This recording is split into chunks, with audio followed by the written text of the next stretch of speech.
สวัสดีครับฮัลโหลค่ะน้าเนกแม่วันนี้เลดี้ไนท์จริงๆเลยเนี่ยสายอันนี้น่าจะต้องเป็นสายสุดท้ายแล้วมาดูสวัสดีครับเป็นอะไรเป็นอะไรดีน้าเนกหนูมีปัญหาชีวิตๆเดี๋ยวนะตั้งแต่อายุ18ถึงตอนนี้หนู29อ่ะแล้วอยากคุยกับน้ามากอ่ะแล้วเราชื่ออะไรอ่ะชื่อสตังค์อ่ะสตางค์สตางค์อายุเท่าไหร่29เหรอใช่ค่ะ29สตางค์ทำอาชีพอะไรเป็นช่างโรงงานค่ะเป็นช่างเป็นวิศวะในโรงงานใช่ค่ะอ๋อเป็นวิศวะหญิงเหรอใช่ค่ะสตางค์ไหนมีอะไรอยากคุยกับพี่ครับเออนะหนูแบบว่าหนูมีแฟนใช่ไหมนะคบกันมาได้ประมาณ2 ปีอะนะคือเพิ่งมีแฟนแบบในวัยผู้ใหญ่อะนะอืมไม่ได้แบบเป็นป๊อปปี้เลิฟอะไรอย่างเงี้ยอืมแล้วทีเนี้ย เอาอะไรวะอ่ะกู้สตางค์กลับมาแล้วก็ตูนเดี๋ยวพี่อยากได้ขาสั้นโอเคเตรียมขาสั้นให้พี่หน่อยกู้สตังค์กลับมาเลยอ่ามาละสตังค์พี่มาละโอเคอ่านะมีแฟนมาได้2 ปีแล้วเป็นความสัมพันธ์แบบผู้ใหญ่ไม่ได้ป๊อปปี้เลิฟแล้วยังไงต่อครับแล้วแบบว่าเขาอ่ะก็เหมือนแบบย้ายมาอยู่กับหนูโดยที่แบบเขาอะไม่ได้ทำงานก็คือส่วนตัวหนูจะทำงานดูแลเขาให้เขาอยู่บ้านเฉยๆอะไรอย่างเงี้ยนะอืมแล้วเขาอืมก็จะมเล่นเกมแข่งเกมในเกมหนึ่งอะไรอย่างเงี้ยนะอืมอืมแล้วมันเป็นจังหวะช่วงแรกๆที่เขามาอยู่อ่ะเขาก็เหมือนกับว่าต้องต้องหยิบยื่นเงินครอบครัวมานะ อืมแล้วแล้วมันเป็นจังหวะที่ตัวหนูอ่ะมันดาวก็เลยแบบอาจจะมีปัญหาเรื่องเงินก็เลยบอกเขาว่าถ้าเกิดว่ามันล้มลุกคลุกคลานกันมาได้ก็จะพยายามทยอยคืนแม่เขาให้นะอะไรทำนองเนี้ยนะโดยที่เขาก็ไม่ได้ทำงานนะแต่ก็จะเป็นทางหนูทางเดียวที่ต้องหาเงินคืนครอบครัวเขาอะนะเดี๋ยวนะพี่ขอตามให้ทันก่อนใครเราจะต้องยืมเงินครอบครัวเขาไม่หนูว่าไม่ได้เป็นคนยืมนะตัวเขาอะยืมเพื่อมาอยู่กับหนูแบบมากินอยู่กับหนูอะนะแต่คือว่าแล้วเขาอายุเท่าไหร่อายุ27ค่ะนะอาชีพเขาคือแข่งเกมใช่ค่ะนะแล้วเขายังไม่มีรายได้จากการแข่งเกม ใช่ค่ะนะคือพูดง่ายๆว่าแล้วสตังค์ดูแล้วใช่ไหมว่าสิ่งที่เขาทำมันคือการแข่งเกมแบบนักกีฬาอีสปอร์ตจริงใช่ค่ะนะๆโอเคแต่มันพอมันยังไม่มีรายได้มันก็ต้องใช้ทุนในการเลี้ยงชีพในการแข่งเกมถูกไหมใช่ค่ะนะแล้วเขาเอาเงินที่บ้านมาเท่าไหร่รวมได้ประมาณ24K ประมาณ20Kนะประมาณ20,000ประมาณ20,000แล้วคือข้อตกลงคือเขาต้องใช้เงินก้อนนี้กับที่บ้านเหรอ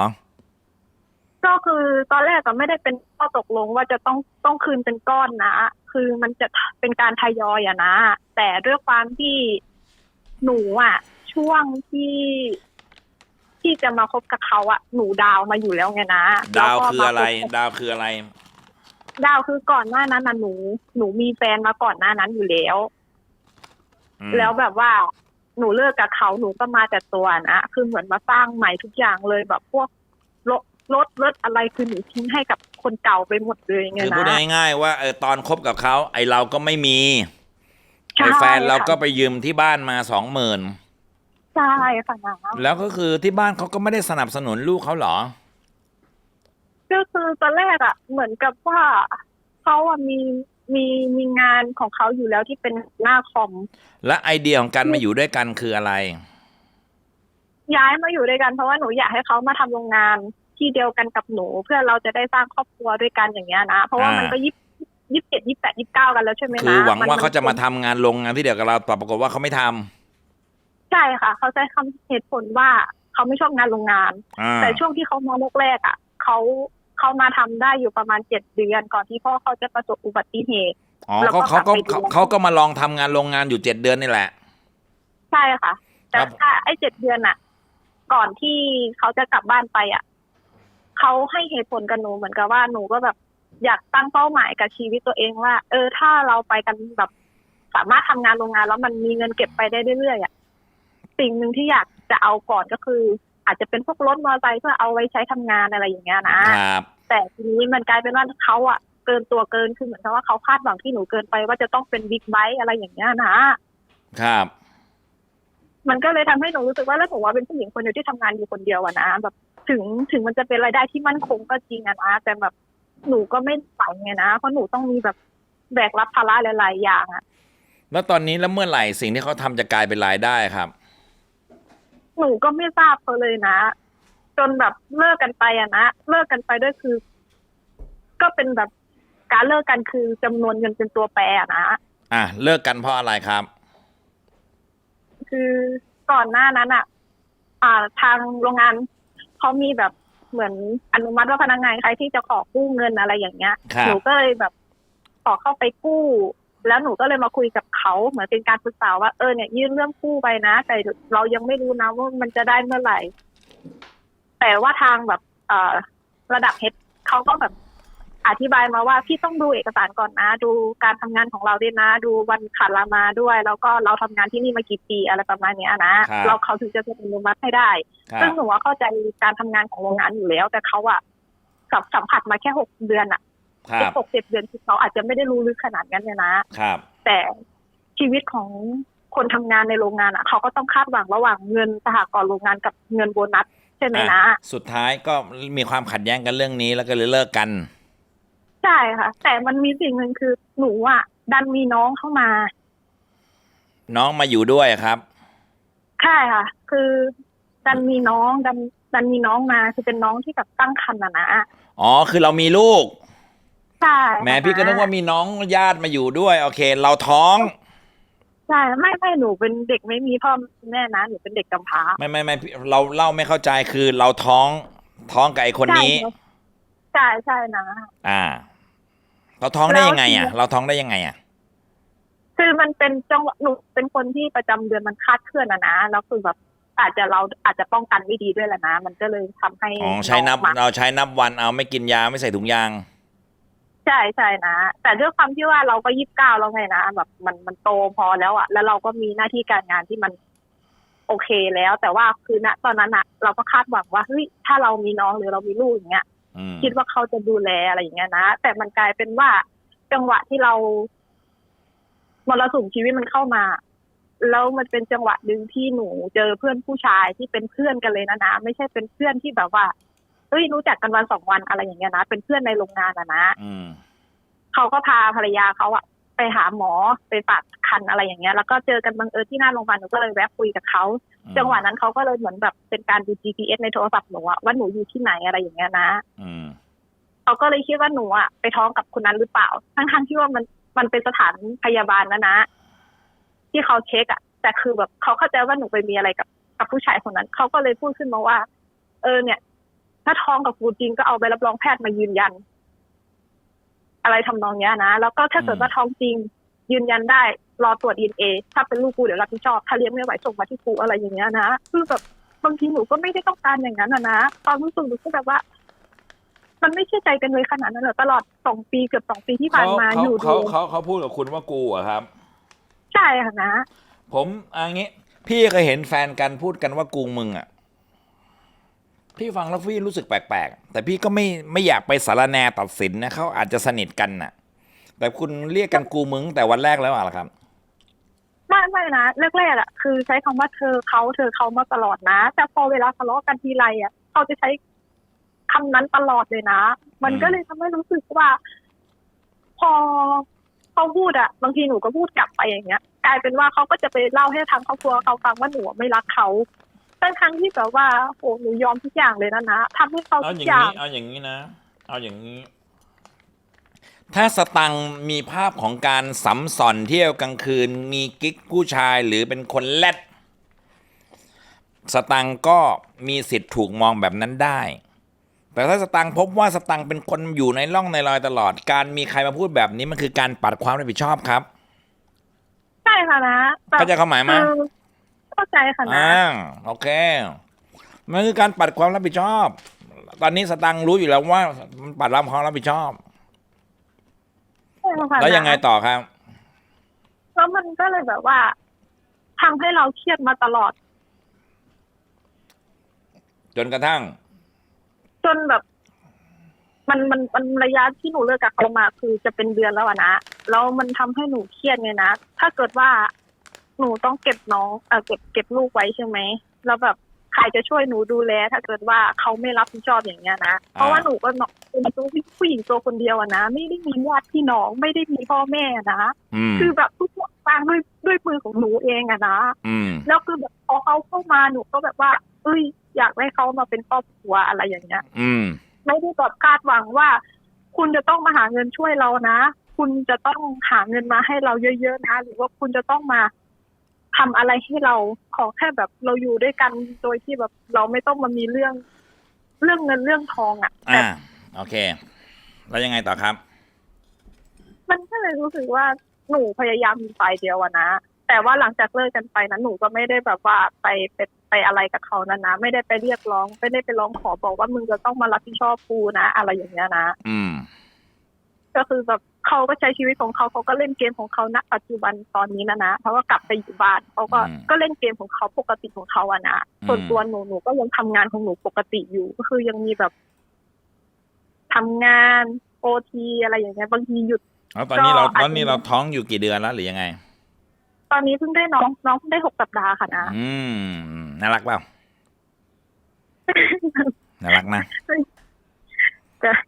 ไม่ต้องถามเลยว่าน่ารักไหมโอ้โหไม่พี่ไม่น่าถามคำถามโง่ๆไปอย่างนี้เลยแล้วสตังค์อยากจะถามอะไรพี่ครับหนูแค่แบบอยากให้นะพูดแบบเตือนสติหน่อยได้ไหมคะแบบหนูไม่ได้ขออะไรหรอกนะเพราะว่าหนูก็ตัวคนเดียวหนูไม่ได้มีญาติพ่อแม่พี่น้องอะนะหนูแบบหนูไม่รู้จะไปหันปรึกษาใครหรือไประบายกับใครอะนี่ไงอย่างน้อยสตังค์ก็มีพี่เป็นที่ปรึกษาแล้วนะครับบางทีหนูแค่แบบว่าหนูไม่รู้จะต้องไปคุยกับใครบางทีเพื่อนที่โรงงานอ่ะมันพูดได้ทุกเรื่องก็จริงนะแต่เราไม่รู้หรอกว่าใครจะหวังดีกับเราใครจะไม่หวังดีกับเราถูกไหมนะสตางค์ไม่ต้องไปถามใครหรอกครับเกี่ยวกับชีวิตเราอะครับแต่บางทีอ่ะการที่เราอยากมีใครคุยด้วยอยากมีเพื่อนอยากมีญาติพี่น้องอยากมีใครคุยด้วยบางทีเราก็มีความรู้สึกว่าการได้พูดกับใครบ้างอ่ะมันเหมือนเป็นการยกหินหนักๆที่มันทับตัวเราออกแป๊บหนึ่งเท่านั้นเองแหละใช่ค่ะนะแต่พอสตางค์มีความรู้สึกว่าพอมันกูไม่มีเพื่อนหรือไม่มีใครที่แบบช่วยรับหินหนักๆนี้ให้กูได้พักหายใจแป๊บนึงเลยเพราะสุดท้ายกูก็ยอมจะแบกมันไว้เองแหละแต่การได้พูดกับใครเนี่ยมันเหมือนได้แบ่งเบาความรู้สึกซึ่งใช่ค่ะนะซึ่งถ้าสตังค์ไม่มีใครรอบตัวที่ไว้ใจที่จะแบ่งเบาความรู้สึกนี้เลยก็ไม่เป็นไรครับจะได้เลิกย้ำคิดย้ำทำหรือจะได้เลิกบอกตัวเองซ้ำๆว่ากูไม่มีใครกูไม่มีใครกูไม่มีใครเพราะกูไม่มีใครอยู่แล้วครับใช่นะตั้งแต่เพราะนั้นอันนี้ไงนี่ไงจะได้1เลิกบอกตัวเองว่ากูไม่มีใครกูไม่มีใครกูไม่มีใครได้แล้วเพราะกูไม่มีใครจริงๆครับและมันเริ่มมันไม่ใช่ปัญหาแล้วครับมันไม่ใช่ปัญหาแล้วมันกลายเป็นคุณสมบัติน่ะจากที่เราเคยมีใครและเราไม่มีใครมันอาจจะดูเป็นปัญหานะครับแต่พอเราไม่มีใครมาสักพักหนึ่งแล้วกูว่ามันเป็นเรื่องปกติของชีวิตแล้วเข้าใจความหมายไหมครับเข้าใจค่ะนะเพราะฉะนั้นเลิกบอกตัวเองว่ากูไม่มีใครกูไม่มีใครก่อนอันดับแรกนะครับซ่อมแซมจิตใจก่อนแล้วก็ใช้ชีวิตของเราไปครับตั้งใจทำงานถูกไหมครับตั้งใจทำงานคือตัดขาดไปเลยก็ได้เราไม่ได้ต้องการความรับผิดชอบอะไรจากคนแบบนี้อยู่แล้วครับไม่หนูไม่เคยต้องการความรับผิดชอบอะไรจากเขาเลยนะตั้งแต่วันที่เขาเดินจากหนูไปนะเพราะว่าแบบแค่คำพูดเขาว่าหนูก็รู้แล้วว่าเขาแบบเลือกที่จะแบบไม่อะไรกับหนูกับลูกแล้วแน่นอนมันก็แค่สตังค์ก็แค่เลือกคนผิดแหละครับวันนี้พี่ฟังมาหลายสายมันก็ เหตุการณ์คล้ายกันคือใครบางคนก็ตัดสินใจเลือกคนผิดนะครับ เลือกคนผิดสิ่งที่น่าสนใจของการมีชีวิตโดยแท้จริงก็คือว่าเรามีวันนี้เพื่อวันหน้าครับสตังค์ ใช่ค่ะนะ อะไรที่เคยเกิดขึ้นกับเราแล้ว เมื่อมีคำว่าเคยนำหน้าแปลว่ามันผ่านไปแล้ว วันนี้กับวันพรุ่งนี้สำคัญที่สุด วันนี้กับวันพรุ่งนี้สำคัญที่สุด สิ่งที่สตางค์เศร้าเสียใจ สิ่งที่สตางค์โกรธแค้นเจ็บใจหดหู่หม่นหมอง ทั้งหมดล้วนเป็นสิ่งที่เคยเกิดขึ้นและผ่านไปแล้วครับ วันนี้พี่ว่าสตางค์มีชีวิตที่ดีคืออยู่ลำพังกับลูก ยังมีงานการทำยังมีแรงมีกำลังแล้วลูก6 เดือนก็น่ารักเหลือใจอ่ะ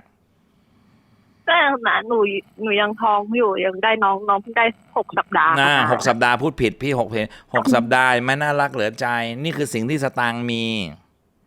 ค่ะ แล้ววันข้างหน้าเขาก็จะเติบโตและนำความภาคภูมิใจมากมายมาสู่สตางค์เรื่องมันยังไม่เกิด แต่นั่นแหละใช้ชีวิตวันนี้เพื่อวันหน้าครับ ส่วนที่ผ่านมาสิ่งที่สตางค์เล่าให้พี่ด้วยความรู้สึกร้องไห้เสียน้ำตาใดๆมันเป็นเรื่องที่เคยเกิดแล้วมันผ่านไปแล้ว บางทีนะบางทีเวลาใครสักคนเล่าเรื่องความเศร้ากับความทุกข์มันเหมือนเป็นการเรียกความรู้สึกเหล่านั้นกลับมาอีกทีอ่ะก็โกรธเท่าเดิมก็เจ็บเท่าเดิมทั้งที่แม่งผ่านไปนานพอสมควรแล้วอ่ะ หนูหนูอะไม่เคยโกรธเขาเลยนะ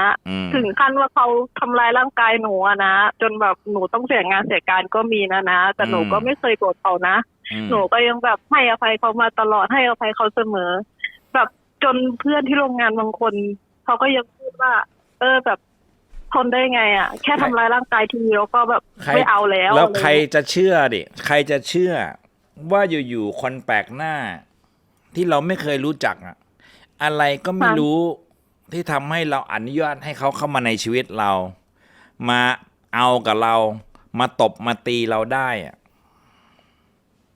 อะไรก็ไม่รู้ทำให้เราอนุญาตให้คนเข้ามาในชีวิตเราได้อะนึกออกไหมครับ แล้วก็จากไป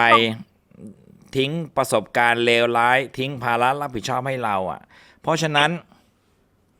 คนรุ่นใหม่คนอายุน้อยทั้งหลายนะครับวันนี้พี่ขอพูดกับคนรุ่นใหม่คนอายุน้อยเป็นพิเศษนะครับเพราะว่าวันนี้ TikTok อยู่กันเยอะมากเลยแบบเฮ้ยจะคบใครจะมีความสัมพันธ์ดูดีๆนะมันคือการที่เราเลือกใครก็ไม่รู้ที่เราไม่รู้จักเลยอ่ะเข้ามาในชีวิตเพื่อเปิดโอกาสให้มึงเห็นเนื้อเห็นตัวกูเอากับกูหรือมาตบมาตีกูอ่ะมาใช้ความหยาบคายกับกูมาถือสิทธิ์เหนือชีวิตกูมาเป็นภาระกูระวังดีๆนะตั้งคำถามกันด้วยว่าการเปิดรับใครเข้ามาในชีวิตไอ้เหี้ยอย่าช่วยนะอย่าช่วยอย่าทักฮะไงงับเงงับแล้วก็สุดท้ายก็ไอ้เหี้ยดูกันดีๆช้าไว้ต้านทานแรงฮอร์โมนความเงี่ยนของคนอายุน้อยให้ได้รอบคอบคือเพศหญิงอ่ะเวลาซ้ำกันเวลาท้องอ่ะเฮียเด็กมันจะอยู่ในท้องเราแปลว่าเราลำบากกับผู้ชายอยู่แล้วจริงมันไม่ได้แสดงถึงความรักมันไม่ได้แสดงถึงความอะไรเลยในการที่เราปล่อยปละละเลยกับตัวเองอ่ะซึ่งนั่นแหละอันนี้คือสิ่งที่พี่อยากจะพูดกับคนอายุน้อยคนรุ่นใหม่มากๆส่วนสตางค์พี่ว่าสตางค์โตพอสมควรซึ่งสตางค์มันไม่ใช่อุบัติเหตุไม่ใช่ป๊อปปี้เลิฟไม่ใช่อะไรแล้วแต่เพียงแต่ว่าสตางค์ก็แค่เลือกคนผิดบางทีนะสตางค์อาจจะตัดสินใจผิดเพื่อได้ไปอยู่ในจุดที่ถูกที่สุดเด็กคนนี้อาจจะนำสิ่งดีงามและความภาคภูมิใจจนสตังค์ได้แต่ขอบคุณว่าไอ้เฮียถึงพ่อมึงจะเฮียกับกูนะแต่สิ่งที่กูดีที่สุดที่กูมีคือเด็กคนนี้ก็ได้ เพราะฉะนั้นมีชีวิตวันนี้เพื่อวันหน้าครับสตังค์และเรื่องที่ผ่านมาก็ช่างแม่งนะครับหนูพยายามช่างมาเป็นเดือนแล้วนะเกือบจะเดือนได้แล้วนะคือแบบอารมณ์มันเป็นเหมือนประมาณว่า เรายังรักเขาอยู่เรายังอยากมีเขาอยู่อะนะมันก็จะเป็นอารมณ์ที่โง่มากความคิดที่โง่มากไปตามตื้อเขาไปขอโทษเขาซ้ำๆว่าคิดว่าตัวเองผิดอะไรอย่างเงี้ยนะที่แบบเรากู้เงินแล้วแบบเงินมันเข้าช้าทำให้เขาแบบรอไม่ได้อะไรอย่างเงี้ยนะ นี่คือเรายังไปขอโทษเขาอีกอะครับ หรือ ตอนแรกหนูเคยคิดมีความคิดไงนะว่าเป็นผิดที่ตัวหนูหรือเปล่าที่แบบว่า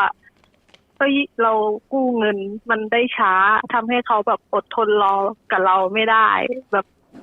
เพราะหนูบอกกับเขาว่าอีกแค่นิดเดียวเราก็จะถึงเส้นชัยด้วยกันแล้วอีกแค่เดียวเราก็จะได้เงินก้อนนั้นมาสร้างครอบครัวด้วยกันแล้วอะไรอย่างเงี้ยนะ มาสร้างครอบครัวคืออะไรครับ คือมึงนั่งทำในสิ่งที่อนาคตไม่มีหรือเปล่าก็ไม่รู้เงี้ยเหรอครับ เหมือนกับว่า ถามก็คือ มันก็มีถ้าเกิดผู้ชายบางทีหรือผู้หญิงบางคนเขามีความฝันจริงๆแล้วคุณเป็นแฟนคุณเป็นเมียแล้วคุณยอมลงทุนกับเขาทุ่มเทเพื่อให้เขาทำอะไรสำเร็จสักอย่างก็โอเค แต่วันนี้พิสูจน์แล้วว่าเขาไม่ใช่คนอย่างนั้นนะ เนี่ยนะพอแบบเราเหมือนมันเป็นจังหวะที่แบบว่ามันไม่ได้เงินมันไม่ได้เข้าณวันนั้นเลยอะนะมันมาอีกรอบ แล้ว อีก ตัง รอ เลิ บ ก หนึ่ง เลิกเล่าเรื่องเงินนี่แหละครับ มันไม่ใช่ประเด็นเพราะตังยังเชื่อแหละครับว่าทุกวันที่เลิกกันเพราะว่าเงินมาไม่ทันเวลาเขาเลยเลิกเรา ถ้าเงินมาทันเวลาเขาจะไม่เลิกเราอะครับ ใช่อะนะ จริงอะครับ เหมืนกั ถ้า ว่ ได้เงินมาทันเวลาเขาจะไม่เลิกกับเราอะครับ ก็เขาพูดกับหนูประมาณว่า ถ้ามีเงินไปใช้หนี้แม่เขาก็จะมาทำงานกับหนูอย่างเงี้ยนะเขาพูดอย่างเงี้ย โอ้พี่ฟังแล้วพี่คิดในใจนะพี่ไม่กล้าพูดนะแต่พี่คิดในใจอะครับ พี่คิดในใจว่าอะไรรู้ไหมครับ พี่คิดในใจว่าควยเถอะครับ แต่พี่ไม่กล้าพูดมันหยาบคายแต่ตังเชื่ออย่างนั้นจริงอะครับว่าที่เขาไม่อยู่เพราะเป็นความผิดของเราที่กู้เงินมาไม่ทันเวลาครับ ใช่ค่ะหนูคิดมาตลอดเพราะว่าตอนที่เขาขนของกลับไปใช่ไหมนะ แล้วตอนนี้สตังค์เลิกคิดอย่างนั้นหรือยังครับ ไม่คิดแล้วค่ะนะเพราะว่าทุกวันนี้หนูโฟกัสที่งานกับที่ลูกอย่างเดียวอะนะไม่แบบ ตังค์ ไม่ได้ ใช่ อะไร บางทีอะบางคนเนี่ยบางคนมันมีความสามารถทำให้คนอื่นรู้สึกผิดได้อะสตังค์ก็แค่ตกเป็นเหยื่อเท่านั้นเองอะครับ บางคนแม่งโคตรเฮี้ยเลย แต่มันมีวิธีการทำให้คนอื่นแม่งรู้สึกว่าตัวเองคนอื่นบกพร่องอะสตังค์ก็ตกเป็นทาสความรู้สึกแบบนั้นนะครับ อุ้ยเดี๋ยวนะ ในบ้านแดงคุณพอยต์ออฟวิว คุณพอยต์ออฟวิวเพิ่งเข้ามา โอ้โหเข้ามาคำแรกก็เจอคำเด่นเลยขอโทษครับคุณวิวครับขอโทษครับขอโทษครับ ผมไม่ได้พยายามจะหยาบคายนะครับ คุณวิว แต่ผมแค่ยกตัวอย่างว่าผมคิดอะไร แต่ผมแค่ยกตัวอย่างว่าผมอยากพูดอะไรแต่ผมไม่ได้พูดครับ ผมยกตัวอย่างครับ เพราะฉะนั้นเอาสตังค์มีชีวิตวันนี้เพื่อวันหน้า แล้วเรื่องที่ผ่านมาที่สตังค์เล่าเป็นเรื่องอดีตที่เคยเกิดและผ่านไปแล้วทั้งนั้นเองครับ ถือซะว่า ใช่ค่ะ ถือซะว่าวันนี้ พี่ช่วยยกหินหนักๆที่มันทับสตังค์ออกแป๊บหนึ่งวันเดี๋ยวตอนนี้พี่จะคืนหินก้อนนี้กับบริษัทสตังค์แล้วนะครับ ค่ะ แบกมันต่อไป แล้วก็มีกำลังใจนะครับ ถือว่าตลอดเวลาที่เราคุยกัน พี่แบ่งเบาภาระความรู้สึกให้สตังค์ได้พักเหนื่อยแป๊บหนึ่งเพราะสตังค์ไม่มีใครตอนนี้พี่จะคืนหินกลับไปที่สตังค์แล้ว ใช้ชีวิตต่อไปนะครับ ไปโชคดีที่สตังค์เขาติดครับ ขอบคุณค่ะ ครับ ดูคลิปจบแล้วฝากผลิตภัณฑ์ของเราด้วยนะครับ เนื้อทุบและเนื้อสวรรค์เกรดพรีเมียมแบรนด์มิสเตอร์และความสดชื่นของน้ำเก๊กฮวยสูตรร้านขายยาในตำนานนันเนกเก๊กฮวยครับ